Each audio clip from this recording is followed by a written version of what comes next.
Pai, do Filho e do Espírito Santo. Amém. Pai nosso que estais no céu, santificado seja o vosso nome. Venha a nós o vosso reino, seja feita a vossa vontade, assim na terra como no céu. O nosso de cada dia nos dai hoje. Perdoai as nossas dívidas, assim como nós perdoamos aos nossos devedores. E não nos deixeis cair em tentação, mas livrai-nos do mal. Nossa Senhora das Dores, São José, São Pio V, São Pio X, em nome do Pai, do Filho e do Espírito Santo. Amém.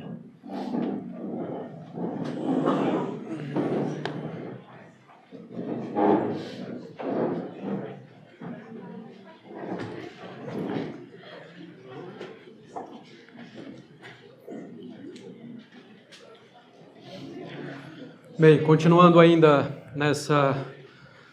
nesse artigo que nós nem adentramos propriamente no texto, né? Padeceu sob o poder de Pôncio Pilatos, mas para a gente poder compreender um pouco melhor a paixão de nosso Senhor Jesus Cristo, mesmo a sua vida de um modo geral, e compreender a sabedoria, né, de Deus, convém que a gente estude ainda um pouco mais sobre nosso Senhor Jesus Cristo.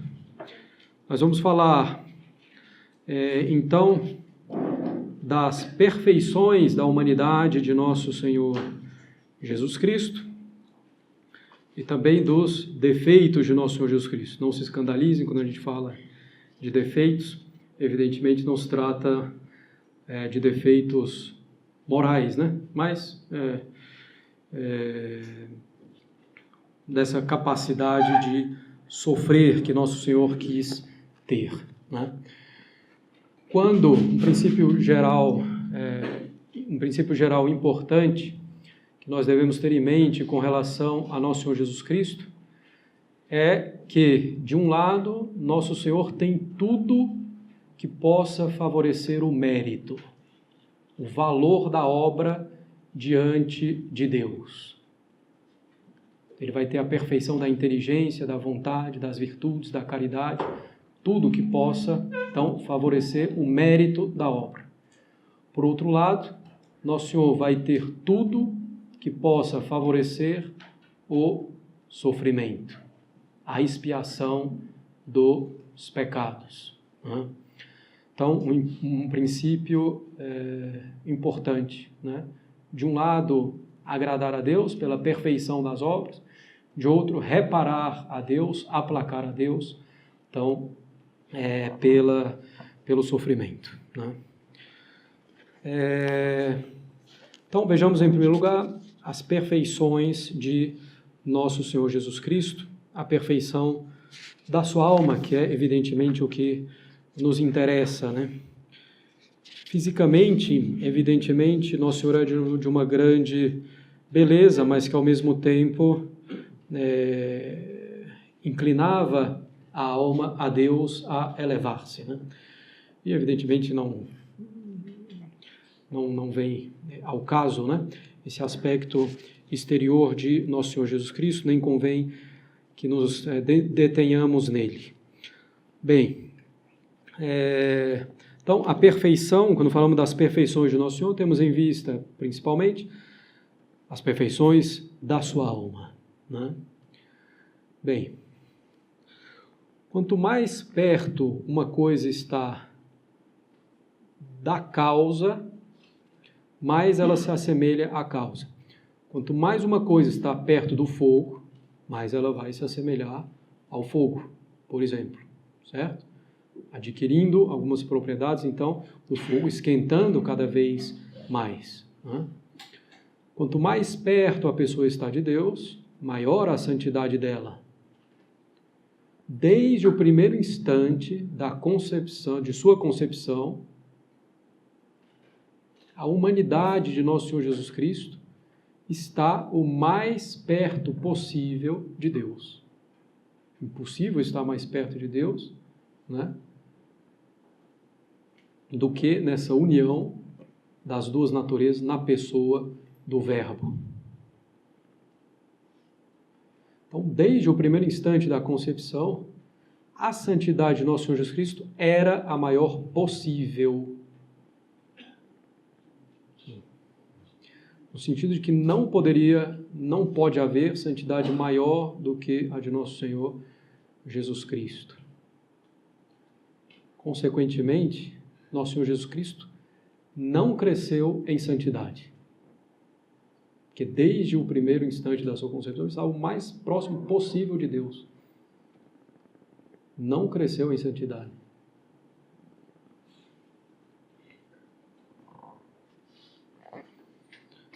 Nós vamos então, depois, no final, se por acaso eu esquecer, me lembrem de explicar aquela passagem, que nosso Senhor ia crescendo em idade, sabedoria e graça diante de Deus e dos homens.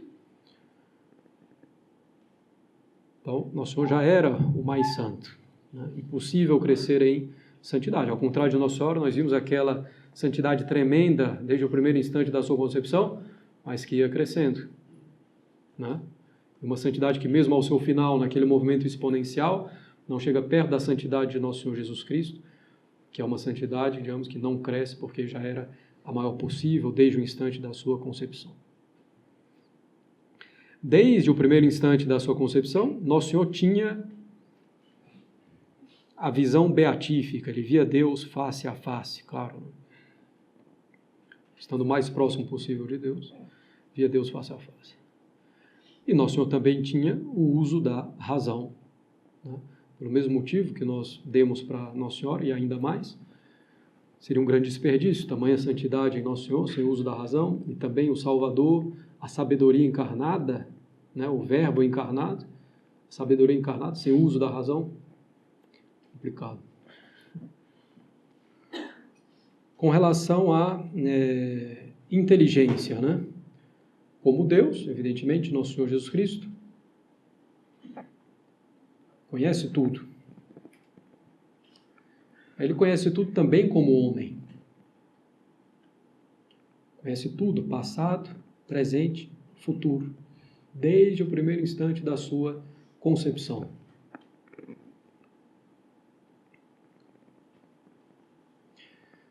Bem, então, em Nosso Senhor nós temos essa ciência divina, certo? Que vai complicar um pouquinho, mas vamos lá em frente. Tem que elevar o nível também. Então, Nosso Senhor, como Deus, tem a ciência divina. Como homem, ele tem 3 ciências, tá? Ele conhece as coisas, digamos assim, para facilitar, por 3 fontes distintas de conhecimento. A primeira é pela visão beatífica. Quer dizer que ele conhece as coisas vendo no Verbo, vendo em Deus. Estou falando aqui da inteligência humana de Cristo. Como os santos no céu, conhecem as coisas vendo-as em Deus, no Verbo. Bem, então, Nosso Senhor já tinha essa visão beatífica desde o primeiro instante da sua concepção. Nosso Senhor tinha também a ciência infusa. Vocês lembram quando a gente falou lá dos anjos, que ele tinha uma ciência infusa? Então, Nosso Senhor também tinha a ciência infusa, quer dizer, uma ciência que é dada diretamente por Deus, como Adão tinha também a ciência infusa quando ele foi criado. Certo? Pela visão beatífica e pela ciência infusa, Nosso Senhor Jesus Cristo conhecia tudo. Passado, presente, futuro. Também os pensamentos, todas essas coisas que não estão acessíveis à razão humana normalmente, ou pela sua própria natureza. E a terceira ciência humana de Cristo era a ciência adquirida. Quer dizer, que é como a nossa, que a gente adquire com o passar do tempo, com a experiência, com os ensinamentos que vamos recebendo. Bem,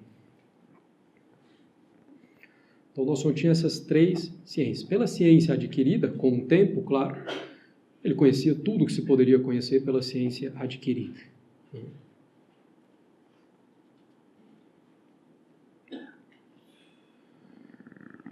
Bom, então, pela ciência beatífica, conhece tudo no Verbo, em Deus, vendo Deus, ele conhece todas as coisas. Pela ciência infusa, é Deus que dá diretamente. Pela ciência adquirida, pela experiência. Nosso Senhor tinha a ciência beatífica e a ciência infusa, de todas as coisas, passado, presente e futuro, desde o primeiro instante da sua concepção. Ciência adquirida, como o nome diz, ele foi adquirindo mais rapidamente, né, ao longo da sua vida. Então, Nosso Senhor conhecia as coisas, às vezes a mesma coisa, quer dizer, conhecia a mesma coisa por 3 modos distintos. Como eu posso conhecer uma coisa porque alguém me falou, olha, teve um acidente ali na esquina, eu sei porque alguém me falou, alguém de confiança. Depois eu vou ali na esquina, eu olho, vejo o acidente, eu sei por um outro meio, né? Por um outro modo. Então, aqui nessas 3 ciências, a mesma coisa, né? Bom, aí alguém pode lembrar, né, na Sagrada Escritura, quando Nosso Senhor diz que quando os discípulos, os apóstolos perguntam quando é que é o dia do fim do mundo, né?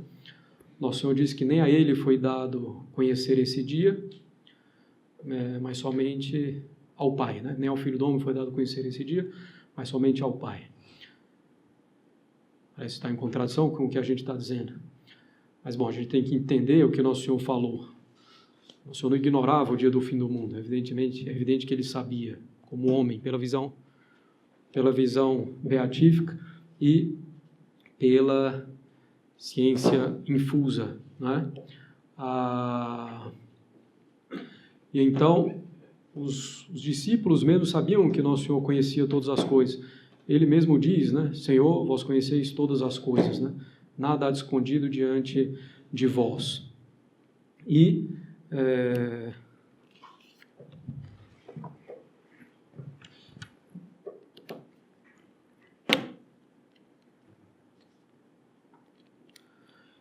então, o que quer dizer essa resposta de Nosso Senhor Jesus Cristo? Nosso Senhor Jesus Cristo simplesmente quer dizer aqui, não foi dado ao Filho do Homem ter o conhecimento do dia do fim do mundo para transmitir aos homens. E os apóstolos compreendem isso, porque sabem que Nosso Senhor sabe todas as coisas. Então, quando o Senhor diz não foi dado ao Filho do Homem, mas somente ao Pai, quer dizer, ele sabe, mas não pode falar, né? Bem, essa perfeição da inteligência de Nosso Senhor Jesus Cristo nos traz algumas consequências bem importantes. Nosso Senhor Jesus Cristo sempre agiu com plena consciência e advertência dos seus atos. A gente falou, né, há pouco, que uma das coisas para que nossos atos sejam realmente bons, virtuosos, agradáveis a Deus, é que eles sejam feitos com o uso da inteligência, com a advertência, que eu saiba o que eu estou fazendo, por que estou fazendo, certo? O Senhor sabia perfeitamente o que estava fazendo, conhecendo todas as coisas, né? Bem, então, essa perfeição da inteligência de Nosso Senhor, não havia erro, não havia engano, não havia ignorância de nada, certo? Conhecia tudo perfeitamente, então isso vai favorecer o mérito, o valor das obras de Cristo, né, diante de Deus. Como falamos, Nosso Senhor tinha tudo que favorece a perfeição das ações, tudo que favorece o mérito, né?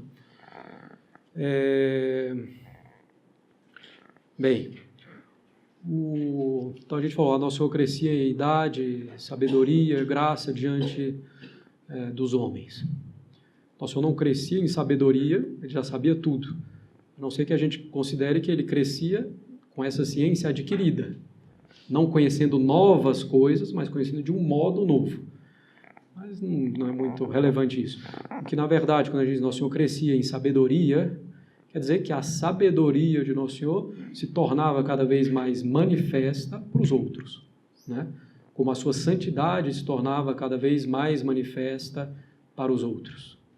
E idade? Nosso Senhor crescia em idade, normal. Bem, até os seus 33 anos, né? Bem, com relação às virtudes, né? Nosso Senhor não tinha todas as virtudes. Verdade. Se escandalizaram, alcancei meu objetivo, brincadeira. Nosso Senhor não tinha todas as virtudes. Por quê? Porque certas virtudes pressupõem uma imperfeição anterior. A virtude da penitência supõe um pecado anterior, Nosso Senhor não tinha pecado, então não tinha virtude da penitência. Certo? Então, Nosso Senhor tinha todas as virtudes que não pressupõem um defeito anterior. Nosso Senhor não tinha fé. Se alguém falar na fé de Cristo, herege também. Nós devemos imitar a fé de Cristo. Não, pera lá. Tem alguma coisa gravemente errada aí. Porque a fé é daquilo que não se vê.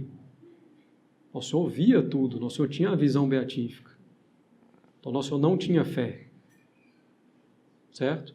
No céu, nós não teremos fé. Porque nós veremos aquilo, né? que é Deus, a Santíssima Trindade. Então, não haverá mais fé. Porque nós estamos vendo. Fides est de non visis. Né? A fé é daquilo que não se vê. Nosso Senhor via e vê. Né? Nosso Senhor não tinha esperança. Devemos imitar a esperança de Nosso Senhor. Não. O que é esperança? É esperar alcançar a bem-aventurança eterna, esperar alcançar a visão beatífica. Nosso Senhor já tinha a visão beatífica. Então não tinha como esperar isso, se ele já tinha. No céu também nós não teremos mais a esperança. São Paulo diz, né? Hoje nós temos fé, esperança e caridade. A maior delas é a caridade. No céu só teremos a caridade, não mais a fé, nem a esperança. Nossa Senhora sim tinha fé e tinha esperança. Né? Nossa Senhora sim, mas Nosso Senhor não. É evidente que Nosso Senhor tinha todas as virtudes no grau mais perfeito possível. Né?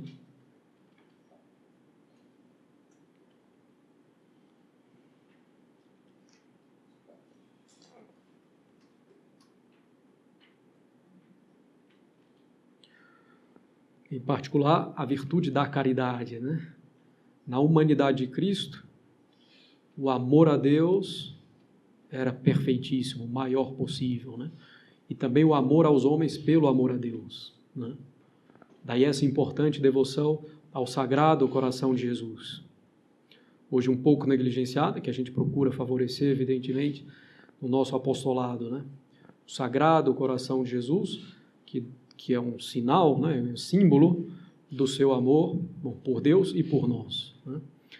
Um parênteses, a devoção ao Sagrado Coração de Jesus, que é uma devoção à bondade, à misericórdia de Deus, mas ao mesmo tempo uma devoção reparadora, desde sua origem. Né? Então, nós reconhecemos a misericórdia de Deus, queremos também reparar pelos nossos pecados, certo? Infelizmente, essa devoção foi muito negligenciada, sobretudo com o desenvolvimento da devoção à Divina Misericórdia, né, da irmã Faustina.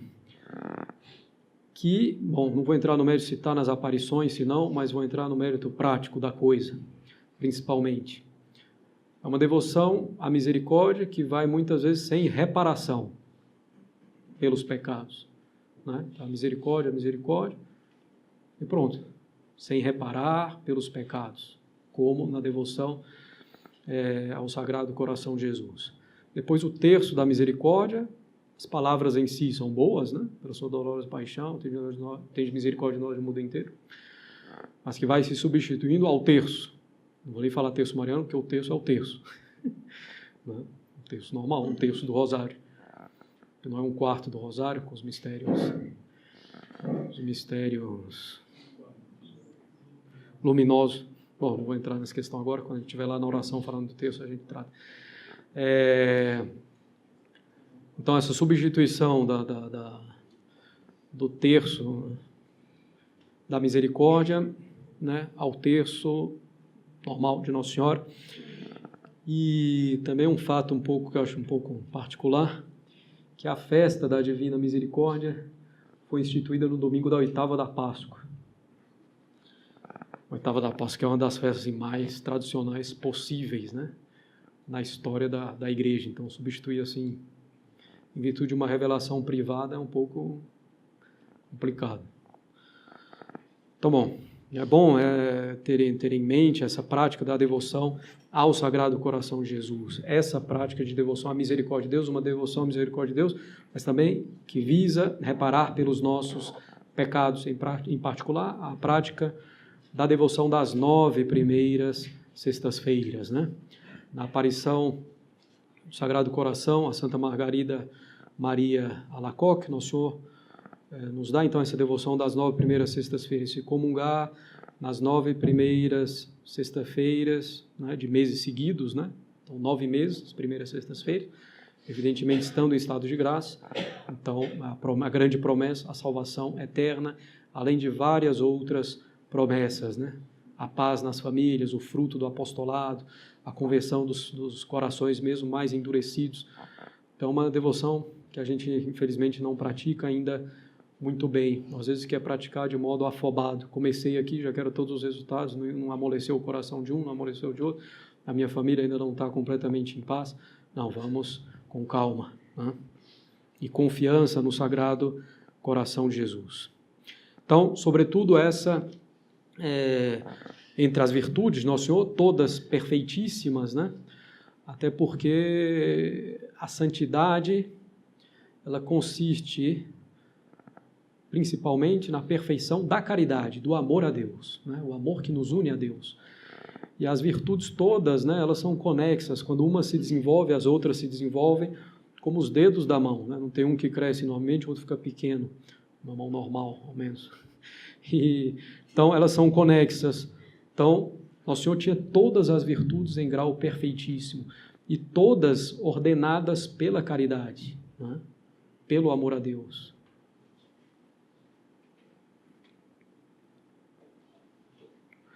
Também as virtudes de Nosso Senhor não cresciam, já estavam no máximo desde o início, né?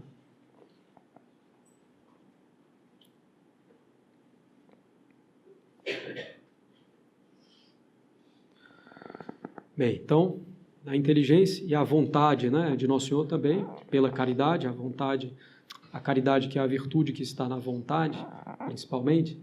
Então, a vontade de Nosso Senhor completamente perfeita, a vontade humana, né, de Nosso Senhor, completamente submissa, concorde, conforme a vontade divina. Duas vontades, uma humana, uma divina, mas a humana completamente ordenada à vontade divina. Uhum. Bem, então, da inteligência e da vontade, podemos passar à sensibilidade de Nosso Senhor Jesus Cristo. Nosso Senhor Jesus Cristo não tinha nenhuma inclinação desordenada, né?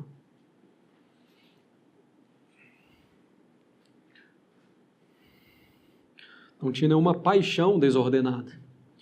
Nós tratamos já um pouco das paixões ao falar do pecado original, né?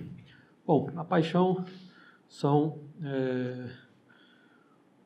os sentimentos, né? Bom, para a gente rapidamente falar das paixões, eu vou escrevê-las aqui. Nós temos 11 paixões, certo? Depois nós vamos retomar um pouco também quando falar dos mandamentos, né? Da moral. Bem,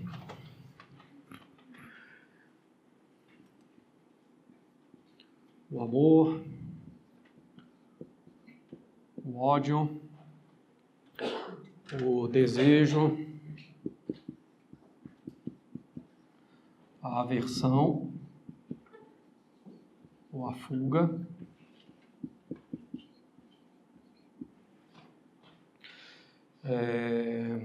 a alegria, a tristeza,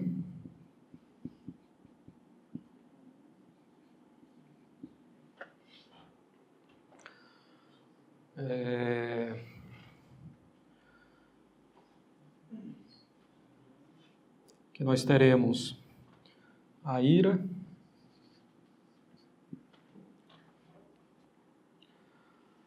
a esperança,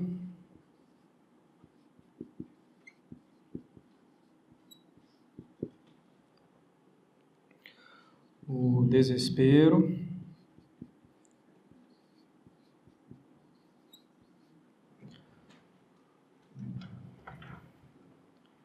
Estamos faltando duas aqui. Audácia. Audácia e medo. Bem, audácia ou coragem. Então, nós temos essas 11 paixões, né? Bem, as 6 primeiras que estão aqui em cima se refere ao que a gente chama de apetite concupiscível. Quer dizer, a minha sensibilidade enquanto ela se inclina ao bem, simplesmente considerado, ou que ela se afasta do mal. Se eu vejo uma coisa que é boa, para minha... Aqui nós estamos falando na ordem sensível, né? Que a minha sensibilidade considera boa, eu vou ter o amor. Se considera ruim, eu vou ter o ódio. Se é uma coisa que eu considero boa que ainda não tenho, vou ter o desejo de conseguir essa coisa. Se é um mal que eu não quero ter, eu vou fugir dele, né? Vou ter uma aversão a ele. Se eu já tenho o bem que eu desejo, que eu desejava, eu vou ter a alegria, a posse do bem desejado. Se o mal do qual eu queria fugir estiver já presente, eu tenho a tristeza, né? Aqui são as paixões do apetite irascível. Então aqui é o bem ou o mal árduo, difícil de ser alcançado ou difícil de ser evitado.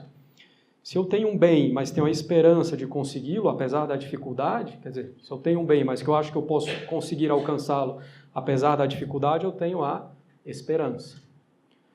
Se diante de um bem difícil eu vejo que eu não consigo mais alcançar, eu tenho o desespero. Diante do mal que eu acho que eu posso enfrentar e vencer, eu tenho a audácia, a coragem para enfrentar. Se eu acho que eu vou me dar mal, então eu tenho medo diante desse mal. E a ira é o mal presente e eu lutando contra o mal. Certo? O mal árduo presente e eu lutando contra o mal. Então, vocês certamente estão pensando, o amor, o desejo, a alegria é bom, a esperança é boa, o resto é ruim. Não. Tudo aqui é indiferente. Depende para o que eu dirijo o meu amor, para o que eu dirijo o ódio. O amor à verdade, o amor à virtude, o amor a nosso Senhor Jesus Cristo, ótimo. O amor ao pecado, péssimo, né? O ódio à verdade, à missa, péssimo. O ódio ao pecado, ótimo. E assim vai com todas as outras paixões. Desejar a virtude, desejar o bem, bom. Desejar algo ruim, vai ser péssimo, né? Errado. Então, o que vai dar a bondade ou a maldade das paixões, dessas emoções, é a ordem que eu vou dar pela minha razão, certo?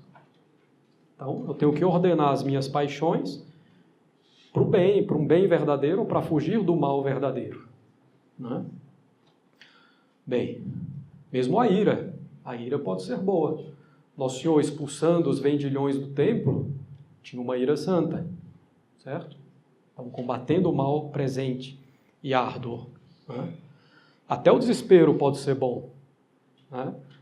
Até um certo sentido de realidade, né? Pode ter um bem que eu realmente já não consigo alcançar. Não pode haver nunca o desespero quanto à salvação eterna, porque nunca é impossível alcançar enquanto estivermos em vida, né? Seria um desespero ruim, irracional, porque Deus dá os meios sempre para a gente alcançar o céu. Mesmo o medo pode ser bom. Se chega um leão aí, uma pessoa que não está armada e quer enfrentar, boa sorte. Eu saio correndo. Com o medo justo, ordenado. Bem. Então não, porque, enfrentar uma coisa que evidentemente não deve ser enfrentada chama ser temerário, né? É ter uma coragem quando não se deveria ter. É um erro. Bom, então isso aqui só para ter uma ideia, né? Como é que funcionam as paixões? Elas podem funcionar de 2 jeitos.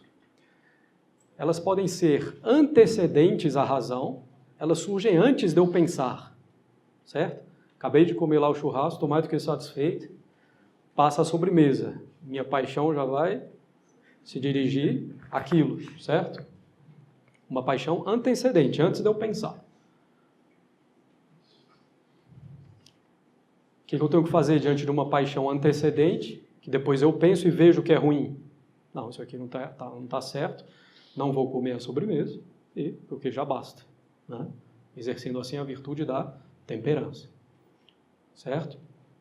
Bem, então essa paixão antecedente pode ser também uma coisa boa. Me surgiu a inclinação de, sei lá, ir à missa. A minha razão para e pensa, ir à missa é uma coisa boa, então eu vou tranquilo, né? Então a paixão antecedente é aquela que antecede a razão, certo? Já não é uma coisa, ainda que seja um final bom, né, se dirige a uma coisa boa, já existe aí uma certa desordem, porque a paixão já está agindo independentemente da razão e da vontade, certo? Então já existe aí uma certa desordem, que é natural para nós, né, seres humanos, é da nossa natureza, e essa desordem é ainda um pouco mais agravada pelo pecado original, certo? Então esse simples movimento da paixão ainda não é um pecado. Vai ser pecado se com a minha inteligência e com a minha vontade eu me deixo levar por isso, certo? Mas vem ali, passou ali, sei lá, aquele sobremesa ali de chocolate, etc. Ou outra coisa aí, qualquer um gosta. Então, minha paixão já foi, opa, vou comer. Aí depois eu vejo, não, realmente não devo, com a razão eu paro e penso, então, não houve pecado, certo? Houve mais uma tentação, como a gente diz, vem da carne, né? Das nossas paixões.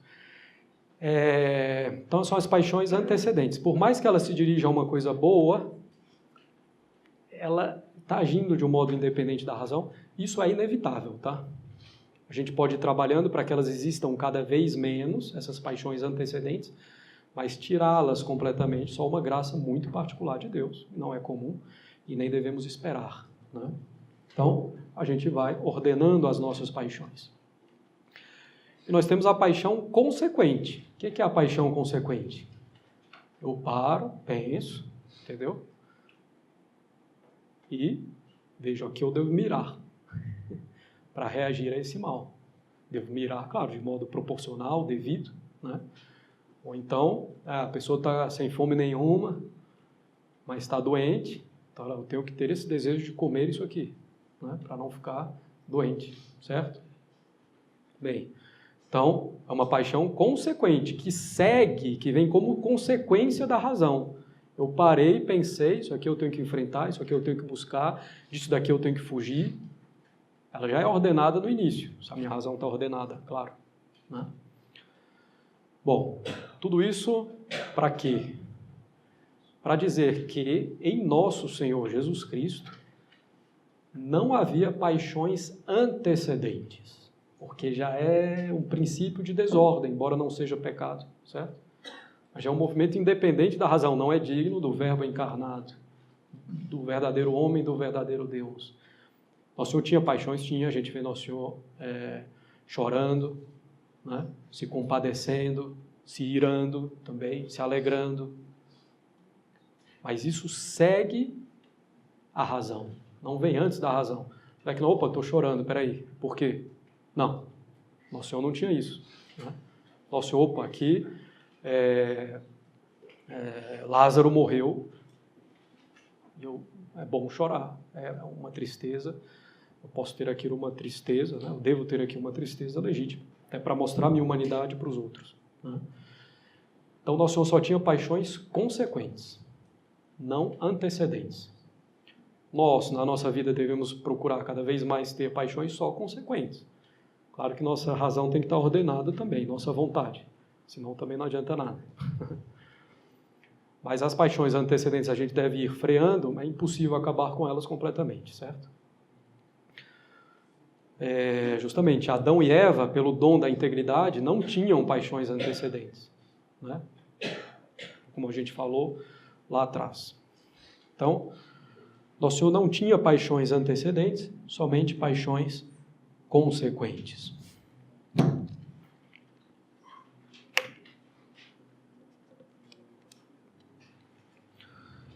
Bem,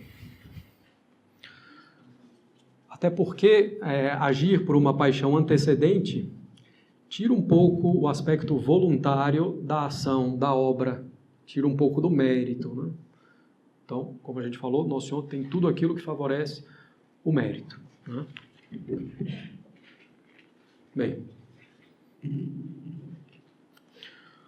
por outro lado, Nosso Senhor tinha tudo aquilo que favorece o sofrimento. Nosso Senhor sofreu todas as mazelas comuns aos homens: frio, sede, fome. Porém, ele não tinha nenhuma mazela particular, nenhuma doença particular. Nosso Senhor não ficou gripado, não tinha asma, certo?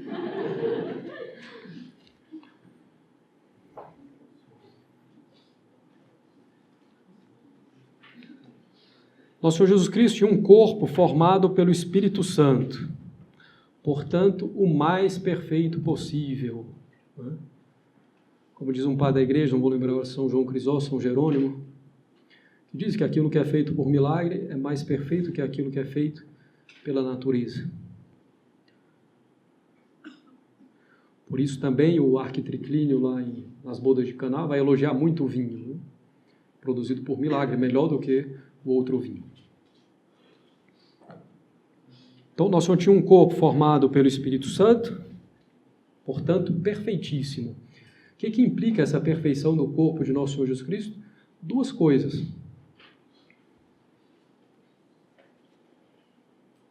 Que Nosso Senhor sofria mais por causa da perfeição do seu corpo, mas ao mesmo tempo ele resistia mais por causa dessa perfeição. Então, por essa perfeição, o sofrimento era maior. Quando se tem uma coisa muito ordenada, qualquer desordem é muito perceptível. Então, o corpo de Nosso Senhor sendo muito perfeito, né, qualquer sofrimento era grande.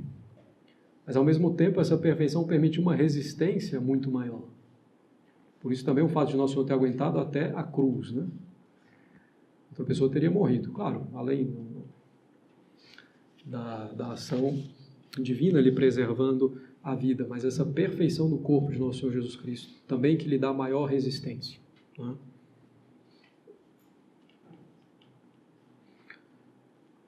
Qualquer homem comum teria morrido muito antes, mesmo no Jardim das Oliveiras, um sofrimento tão grande que bastaria para matar, né? Então, o sofrimento de Nosso Senhor Jesus Cristo foi o maior.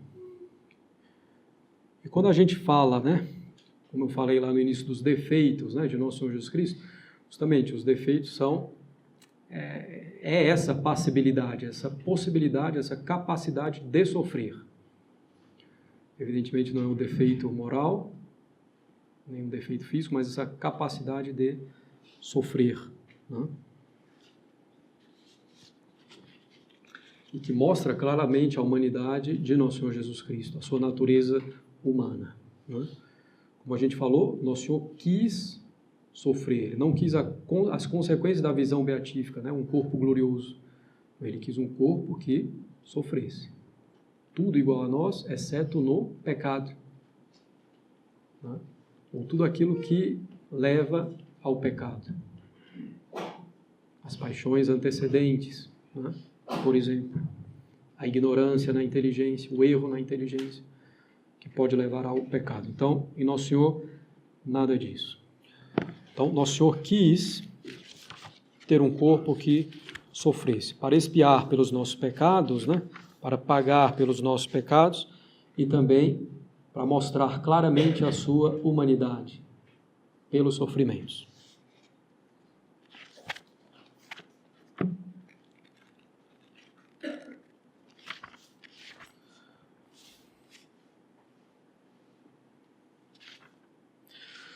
Bom, é conveniente que Nosso Senhor assumisse, né, esse corpo que pudesse sofrer,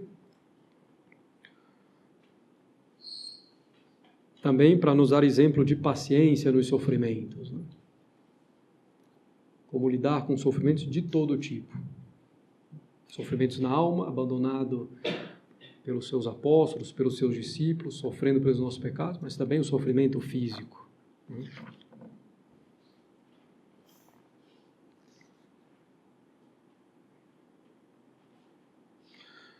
dentre esses defeitos, né, Nosso Senhor, evidentemente, assumiu somente aqueles que eram convenientes para o fim da encarnação. Né? Por isso não assumiu defeitos particulares, porque não tinha um interesse para a encarnação. E assumiu voluntariamente. Né?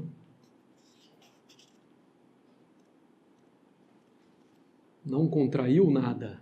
Contraiu uma doença, contraiu isso, não. Ele assumiu esses defeitos. Bom, evidentemente, nosso Senhor Jesus Cristo não houve jamais qualquer sombra do pecado. Até porque, se nosso Senhor pudesse pecar, é Deus que pecaria. Aí complica, né? Porque as ações são da pessoa, imagina. Eu estou aqui, aí dei um murro em alguém. Foi minha mão que deu o murro. Não. A ação é da pessoa. Né? Quem deu o murro foi a pessoa. Certo? Então, as ações são da pessoa. Então, se nosso Senhor pecasse, a ação seria da pessoa divina, de Deus. Né? Então, evidentemente, nosso Senhor não podia pecar. Não poder pecar não quer dizer que não tenha liberdade, mais uma vez. Certo? A liberdade para o pecado é uma fraqueza. A liberdade perfeita é para o bem, para se mover no bem, para fazer escolhas no bem. Em Nosso Senhor não existiu qualquer inclinação para o pecado, né? Da nossa natureza ou que viesse do pecado original. Nosso Senhor, evidentemente, acho que não precisa nem falar, não tinha pecado original. Né? A gente falou que desde o primeiro instante da sua concepção ele é o mais santo possível, não tinha pecado original.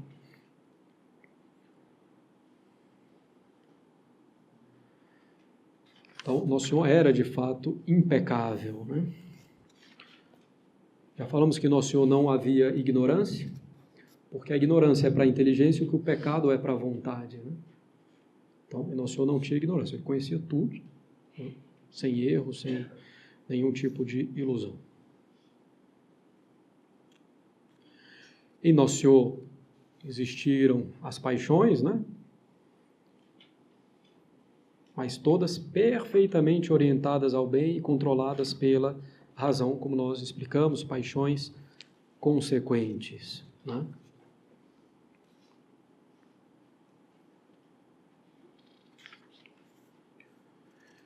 Jesus Cristo padeceu verdadeiramente e no maior grau possível a dor sensível.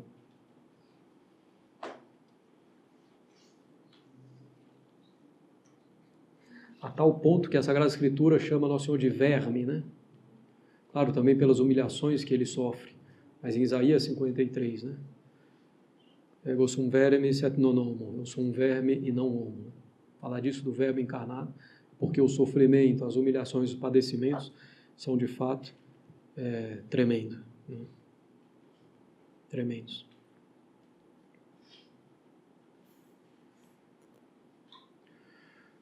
Cristo experimentou verdadeiramente uma tristeza mortal. Minha alma está triste até a morte, diz Nosso Senhor, no Jardim das Oliveiras. Quer dizer que Nosso Senhor ali não tinha nenhuma consolação sensível. Né?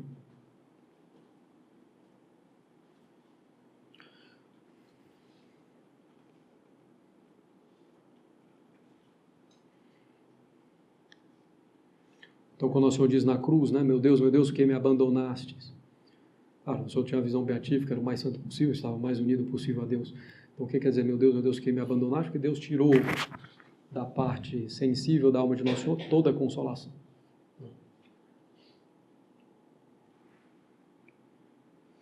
Então, mais um motivo, né, contra essa tendência atual que vem do modernismo, para não confundir a vida espiritual com o sentimento. Minha alma está triste até a morte, é um homem Deus. Né? Bem, até nessas paixões consequentes, né, em Nosso Senhor são de tal forma ordenadas e perfeitas que os teólogos costumam até chamar de pró-paixões. Né? Em vez de simplesmente paixões, dá até um outro nome, pró-paixões.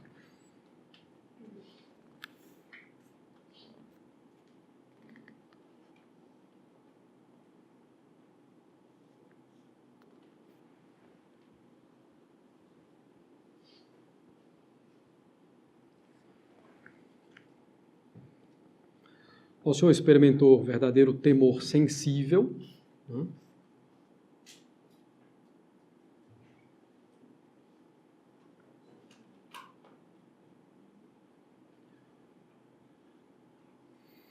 Então, aprendendo um mal futuro que ameaça, né?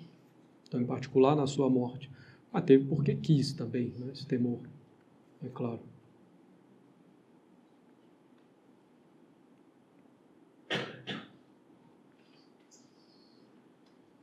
É uma pró-paixão, né? Que nada perturbou a sua razão, né? A sua alma, certo? Você não estava lá perturbado, nossa, o que eu vou fazer, etc. Não, completamente ordenado. Né? O Senhor teve também a admiração, mas a admiração vem de algo que a gente não conhece, né? Então, Nosso Senhor teve admiração, Nosso Senhor conhecia tudo, então não podia ter admiração com relação à visão divina, à ciência divina, nem à ciência beatífica, nem à ciência infusa, mas com relação à ciência adquirida. Né? Experimentou também o sentimento da ira, totalmente regulada, né? Ordenada pela razão. Bem, então, um pouco a alma, né? As perfeições em Nosso Senhor Jesus Cristo.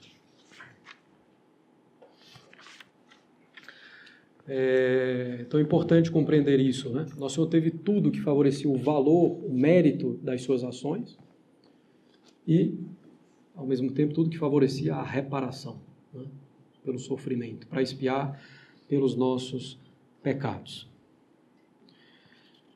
Bem, adentremos ainda um pouco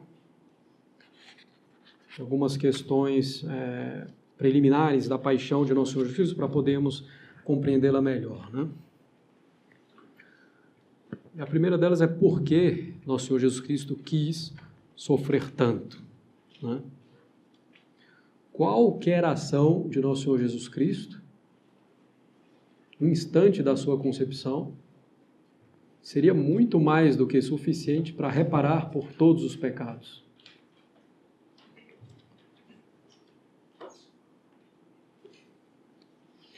Por quê? Porque as ações de Cristo têm um valor infinito. Ele é homem e Deus. E a caridade com que ele faz agrada muito mais a Deus do que o pecado desagradou a Deus. Em todos os pecados juntos, né? A caridade com que Jesus Cristo faz uma só ação agrada muito mais, infinitamente mais a Deus do que desagradou a Deus todo o pecado dos homens. Isso é porque, acho que nós já falamos, né? O pecado é uma ofensa infinita a Deus, né? No pecado, na ofensa, a gente considera a dignidade da pessoa ofendida, né? Então, a dignidade de Deus é infinita, o pecado é uma ofensa infinita, pecado mortal, né? Então, para reparar, a gente falou quando tratou da encarnação, né? Para reparar é preciso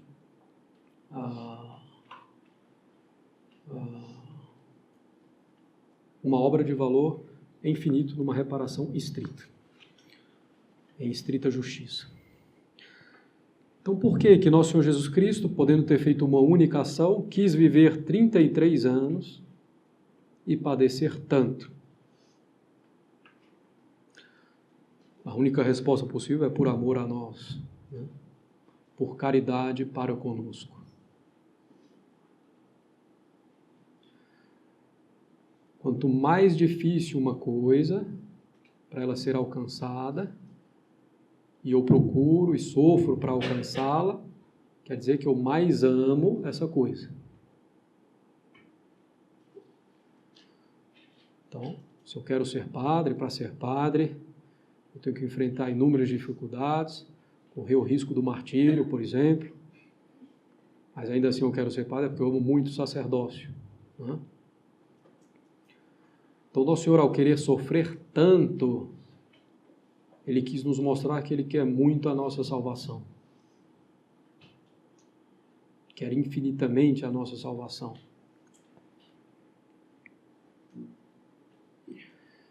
Então, a paixão de nosso Senhor Jesus Cristo nos revela o imenso amor de Deus por nós. Porque o ser humano, quando ele se vê amado, a sua inclinação natural é amar em troca.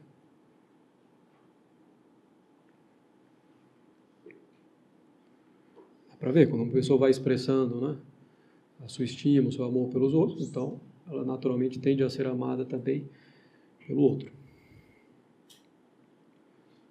Então, nosso Senhor Jesus Cristo nos mostra claramente pelas obras, e que obras, o seu imenso amor por nós, para que nós possamos amá-lo em troca, e sempre mais. A tal ponto que Santo Afonso Maria de Ligório, né, naquele livro dele sobre a paixão, ele diz que em pouco tempo depois da vida de nosso Senhor Jesus Cristo, Deus foi mais amado do que em todos os séculos que precederam. Por quê? Porque os homens viram claramente o amor a Deus, consequentemente, amaram a Deus muito mais. Então, a paixão é para nos levar a Deus. É o único sentido da paixão. Não é o sofrimento pelo sofrimento, que Deus é um Deus vingativo, etc. Claro que tem um certo sentido de justiça, mas o principal ponto não é esse. A justiça está satisfeita com uma única ação de nosso Senhor Jesus Cristo. Então aqui é o amor de Deus por nós. Bem, então vocês estão vendo que tem muita no nosso catecismo, como a gente falou lá no início. Então não é simplesmente para a gente ir aprendendo uma coisa aqui, outra acolá, curioso isso aqui, interessante. Não, é para a gente ir penetrando, né, os mistérios da nossa religião e tirar conclusões práticas, né, para a nossa vida. E hoje tivemos material abundante para isso, né, nessas três partes, com os exemplos de Nosso Senhor na sua vida, e em particular agora também, considerando esses aspectos da paixão de Nosso Senhor. É como Ele quis sofrer, né, como a gente falou anteriormente. Tudo aquilo que favorece o sofrimento, Nosso Senhor quis. Bem, a paixão de Nosso Senhor Jesus Cristo nos mostra também a gravidade dos nossos pecados. A gente fala, o pecado é uma ofensa a Deus, às vezes fica uma coisa muito vaga. Né? Ofensa a Deus, não estou vendo Deus. Né? Então, com a paixão e a morte de Nosso Senhor, nós vemos essa consequência de modo muito concreto. São nossos pecados que fizeram Nosso Senhor sofrer daquele modo. E o que mais fez Nosso Senhor sofrer foram nossos pecados.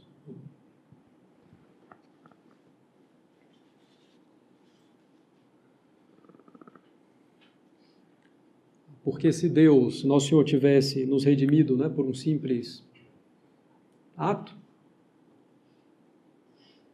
a gente dizer, bom, o pecado não é tão grave assim, foi tão simples a redenção, e continuaríamos pecando muito mais facilmente.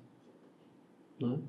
Então, ao considerar a consequência dos nossos pecados, tudo que o Nosso Senhor teve que padecer para nos salvar, a gente pode reconhecer a gravidade do nosso pecado. Importante também, né, meditar sobre isso. Não só o pecado mortal, que é o maior mal que existe, mas o pecado venial, que é o segundo maior mal que existe. Né? Para evitá-lo, não só nas grandes coisas, mas nas pequenas coisas no dia a dia, nas impaciências, no trato com o próximo. Bem.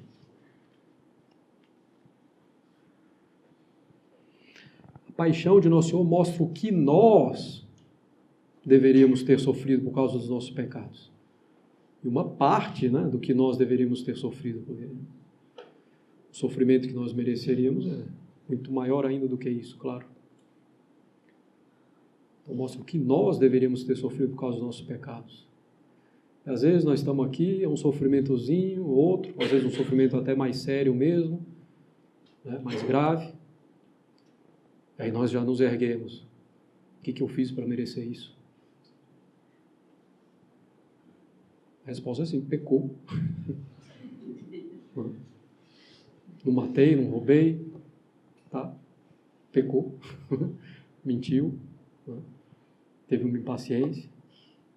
Então, não são assim tão simples. Né? Veja que Nosso Senhor padeceu infinitamente mais do que todos nós juntos, certo? O que Nosso Senhor fez para merecer esse sofrimento? Aí sim, nada. Nada, absolutamente nada. Então, antes de nos revoltarmos diante de um sofrimento, por mais duro que possa ser, nos conformemos à vontade de Deus, ofereçamos a Deus os nossos sofrimentos, né? Procuremos uma solução ordenada, se existe, nos conformando à vontade de Deus, sem reclamar, sem murmurar, reconhecendo os nossos inúmeros pecados. E quão justo é que a gente sofra.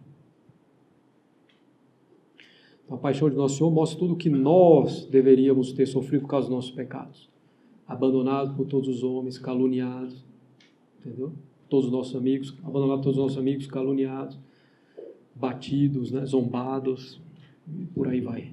Todos os sofrimentos físicos também, né? Que o Nosso Senhor padeceu.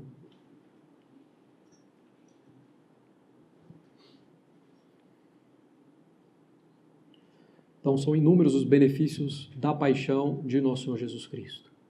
O principal deles, nos fazer amar a Deus em retorno, em troca. Mas também mostra a gravidade dos nossos pecados, mostra que nós deveríamos ter sofrido. Então, Nosso Senhor toma sobre si a pena pelos nossos pecados.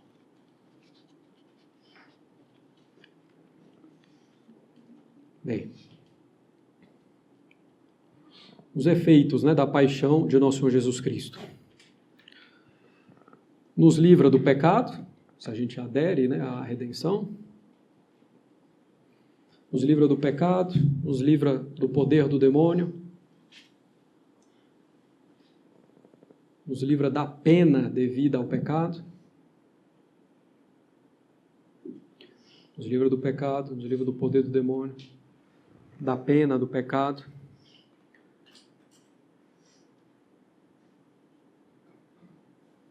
Nos reconcilia com Deus, nos abre as portas do céu e tem como consequência também a exaltação de Nosso Senhor Jesus Cristo. Bom, alguns dos efeitos, né, da paixão de Nosso Senhor Jesus Cristo.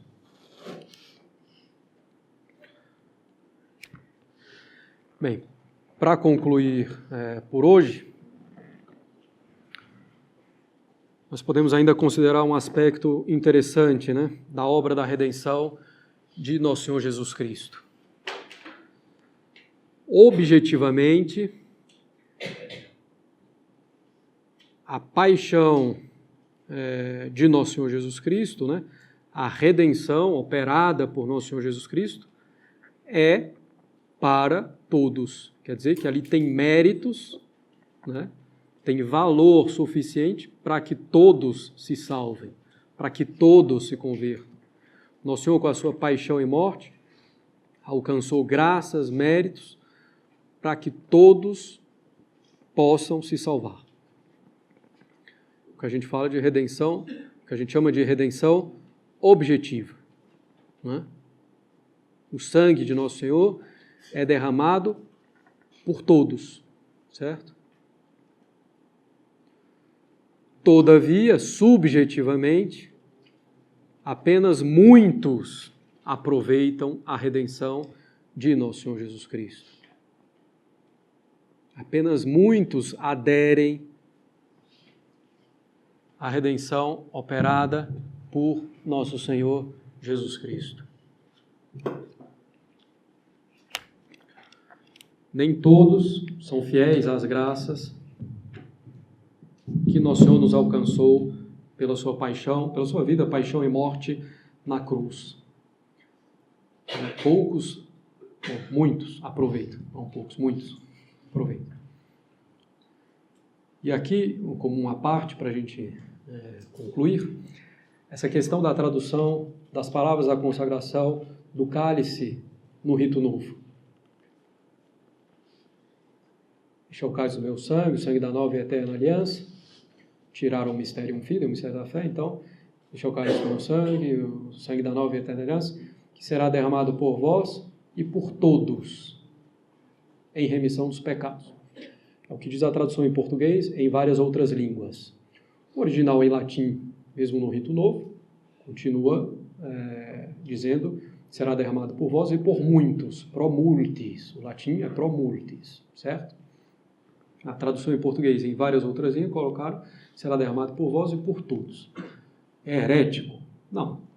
O sangue de Cristo foi, efetivamente, derramado por todos, no sentido de que tem valor, tem mérito suficiente para que todos possam se salvar. Então não é herético, certo? Todavia, na Sagrada Escritura, nos textos que mencionam as palavras da consagração, está sempre por muitos. Aí o pessoal vai me dizer que, bom, não, por muitos naquela época significava por todos. Ah, então deixa por muitos, como está. Bem, então, primeiro, no texto da Sagrada Escritura está sempre por muitos, pro multis, né? Em latim e no grego original, por muitos, pro multis, e a tradição da igreja, pro multis, sempre, na liturgia, nas palavras da consagração, em todos os ritos. Para que mudar?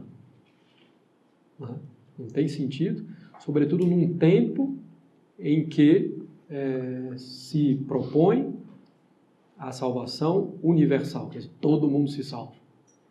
Aí se coloca lá nas palavras da consagração, será derramado por vós e por todos. Tem uma interpretação católica? Tem, não é herético, como eu falei, mas sobretudo nas circunstâncias atuais, pode dar uma má interpretação da apocatastase, né? Então a salvação universal. No final todo mundo vai se salvar, certo? Então é preciso fazer essa distinção. É evidente que o sangue de Nosso Senhor é derramado por todos, no sentido de que todos têm um valor para que todos possam salvar, todos vão receber as graças suficientes para isso. Mas, subjetivamente, muitos somente aderem à redenção operada por Nosso Senhor Jesus Cristo. Muitos serão fiéis a essas graças e se salvarão, mas não todos. E colocar todos na liturgia, evidentemente, leva a uma confusão, sobretudo nas circunstâncias atuais, em que já se propaga essa salvação universal. Bem, alguma questão, dúvida? Sim.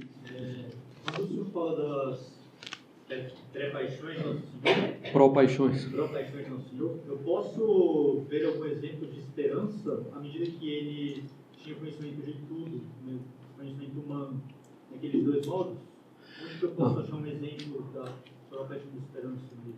Não, primeiro que a gente tem que dizer que a esperança é justamente virtude teologal, que a gente falou que Nosso Senhor não tem, né? Em hipótese nenhuma, da esperança paixão, né? Diante de um bem-ado, enfrentá-lo. Eu acho que sim, mesmo diante, assim, porque as paixões propriamente estão na ordem sensível, né?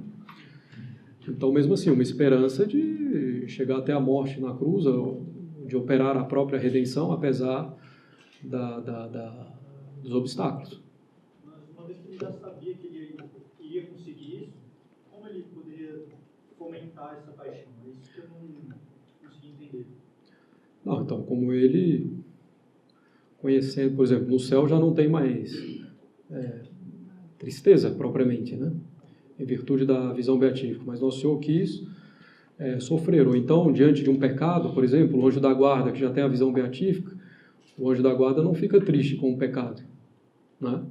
Mas Nosso Senhor ficou, né? Não só com o pecado, mas com a morte, que não é nenhum mal moral, propriamente não haveria razão, mas Nosso Senhor quis ter essas paixões para mostrar também a sua humanidade e mostrar também essas paixões para nos mostrar como podemos ordená-las bem e assim por diante. Então, as paixões do Nosso Senhor são realmente algo voluntário.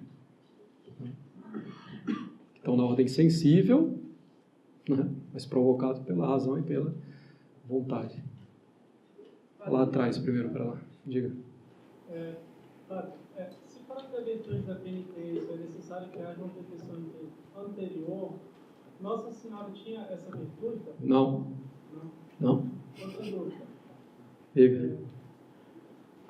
Então, qual é a natureza das dores de Nossa Senhora? Não, as dores de Nossa Senhora são dores espirituais, não tem nada a ver com a virtude. A penitência não se confunde com o sofrimento. A penitência é o arrependimento e uma dor da alma, em primeiro lugar, em virtude de um pecado que eu cometi. Eu reconheço que eu fiz o mal, Eu sei que é mal, reconheço que eu fiz o mal e tenho uma dor espiritual por ter feito o mal, né? Nossa Senhora sofre porque vê Deus ofendido pelo pecado dos outros, né? Por exemplo. Né? Então, não tem relação com a virtude da penitência propriamente. Padre, a senhora tem alguma paixão antecedente? Não. Não tem nenhuma desordem moral também em Nossa Senhora, certo? Não tem nenhuma consequência do pecado original em Nossa Senhora as paixões também. Não há concupiscência, em Nossa Senhora as paixões estão completamente ordenadas pela razão. Sim. Você falou que o corpo de Nossa Senhora é perfeitíssimo, tá? Sim. Eu já tinha ouvido falar que no Santo Sudário dava para ver que uma perna era menor que a outra e isso representava que ele veio para os corpos. Não, isso aí... Ou já é algum efeito do próprio paixão, né? De Nosso Senhor, então é simplesmente invenção, né? Mas certamente não. Alguma outra questão? Do Pai, do Filho e do Espírito Santo. Amém. Pai nosso que estás no céu, santificado seja o vosso nome. Venha a nós o vosso reino, seja feita a vossa vontade, assim na terra como no céu. O nosso pão diário nos dai hoje. Perdoai as nossas dívidas, assim como nós perdoamos os nossos devedores. E não nos deixeis cair em tentação, mas livrai-nos do mal. Nossa Senhora das Dores, rogai por nós. São José, rogai por nós. São Prudente, São Prudêncio, rogai por nós. Pai do Filho